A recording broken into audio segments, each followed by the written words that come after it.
வவுனியா வடக்கு நெடுங்கணி பிரதேச செயலகத்தினால் ஒழுங்கு செய்யப்பட்ட நடமாடும் சேவை ஒலுமடு தமிழ் மகா வித்தியாலயத்தில் இடம்பெற்றது.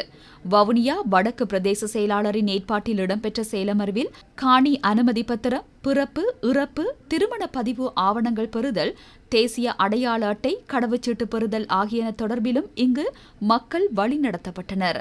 மேலும் சுகாதாரம், போலீஸ் துறை, கால்நடை, விவசாயம் போன்ற துறைகளுக்கான நடமாடும் சேவையும் இடம்பெற்றது.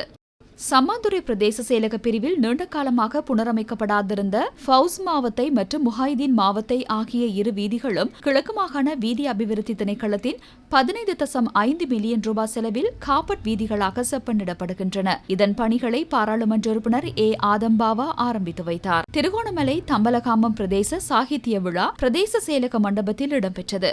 பிரதேச செயலாளர் திருமதி ஜெயகௌரி ஸ்ரீபதி தலைமையில் இடம்பெற்ற நிகழ்வில் திருகோணமலை மாவட்ட அரசாங்க அதிபர் WGM ஹேமந்தகுமார் பிரதமாதிதியாக கலந்து கொண்டார். பாடசாலைகளுக்கு இடையில் இடம்பெற்ற கலாசார நிகழ்வுகளில் வெற்றி பெற்ற மாணவர்களுக்கு சான்றிதழ்களும் பரிசில்களும் வழங்கி வைக்கப்பட்டன.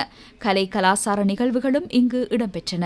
நிந்தவூர் பிரதேச சபையின் தவிசாளரை தெரிவு செய்வதற்கான அமர்வு கிழக்கு மாகாண உள்ளூராட்சி ஆணையாளர் ALM அஸ்மி தலைமையில் இடம்பெற்றது. இங்கு போதிய கோரமின்மையால் அமர்வை கூட்ட முடியாத நிலைமை ஏற்பட்டு தவிசாளர் தெரிவு பிரிதொரு தினத்துக்கு ஒத்திவைக்கப்பட்டதாக எமது செய்தியாளர் தெரிவித்தார். மட்டக்களப்பு போரைத்தீவு பற்றி பிரதேச செயலக பிரிவுக்குட்பட்ட கண்ணபுரம் கிராமத்தில் உள்ள ஒரு பகுதியில் தொல்பொருள் திணைக்கள அதிகாரிகள் அடையாளப்படுத்துவதற்கு முற்பட்ட நிலையில் அதற்கு பிரதேச மக்கள் எதிர்ப்பு தெரிவித்து அவர்களை அங்கிருந்து வெளியேற்றியுள்ளனர். பிரதேச மக்களின் விருப்பமின்றி பிரதேச சபையின் அனுமதியின்றி குறித்த செயற்பாட்டை முன்னெடுக்க முடியாது என சுட்டிக்காட்டப்பட்ட நிலையில் தொல்பொருள் திணைக்கள அதிகாரிகள் திரும்பிச் சென்றுள்ளார்கள். அரசாங்கத்தின் காணி வழங்கும் வேலை திட்டத்திற்கு அமைய அக்கறை பெற்று ஆலையடிவேம்பு பிரதேச செயலகத்திற்குட்பட்ட 6 பேருக்கு நேற்றைய தினம் காணி உறுதிகள் வழங்கி வைக்கப்பட்டன. பிரதேச செயலாளர் திரவியராஜ் தலைமையில் நிகழ்வு இடம்பெற்றது. அமைச்சர் வைத்தியர் சுசில் ரணசிங்க கந்தலாய் நீர் வழங்கல் சுத்திகரிப்பு நிலையத்திற்கு திடீர் விஜயம் மேற்கொண்டு அங்குள்ள நிலைமைகளை ஆராய்ந்துள்ளார். நீர் வழங்கல் நிலையத்தின் பராமரிப்பு பிரச்சினை உள்ளிட்ட விடயங்கள் குறித்து கலந்துரையாடி உடனடி தீர்வுகளை பெற்றுக் கொடுக்க நடவடிக்கை எடுக்கப்படும் என அமைச்சர் குறிப்பிட்டுள்ளார்.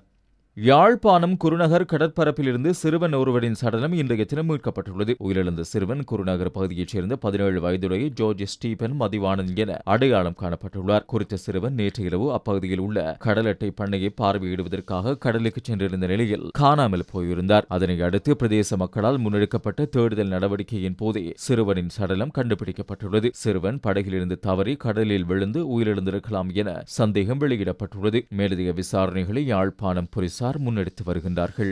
குருநாகல் ICM பாடசாலையின் வருடாந்தம் விருது வழங்கும் விழாவும் கல்வித்துறை சாதனையாளர்களை கௌரவிக்கும் நிகழ்வும் கல்விக்கூடத்தின் அதிபர் சந்தன பஸ்நாயக்க தலைமையில் வடமேல் மாகாண சபையின் கேட்போர் கூடத்தில் இடம்பெற்றது. நிகழ்வில் பிரதம அதிதியாக ICM குடும்பத்தின் பிரதம நிறைவேற்று அதிகாரி குமார் கல்ஹேனகே மற்றும் விசேட அதிதியாக கல்லூரியின் பதிவாளர் நுவாங்கி ராஜபக்ஷ உள்ளிட்டோர் கலந்து கொண்டார்கள். கல்முனை கடற்கரை பள்ளிவாசல் நாகூர் ஆண்டகை தர்கா ஷரீஃபின் வருடாந்த கொடியேற்ற பெருவிழா நேற்று ஆரம்பமாகி இடம்பெற்று வருகிறது.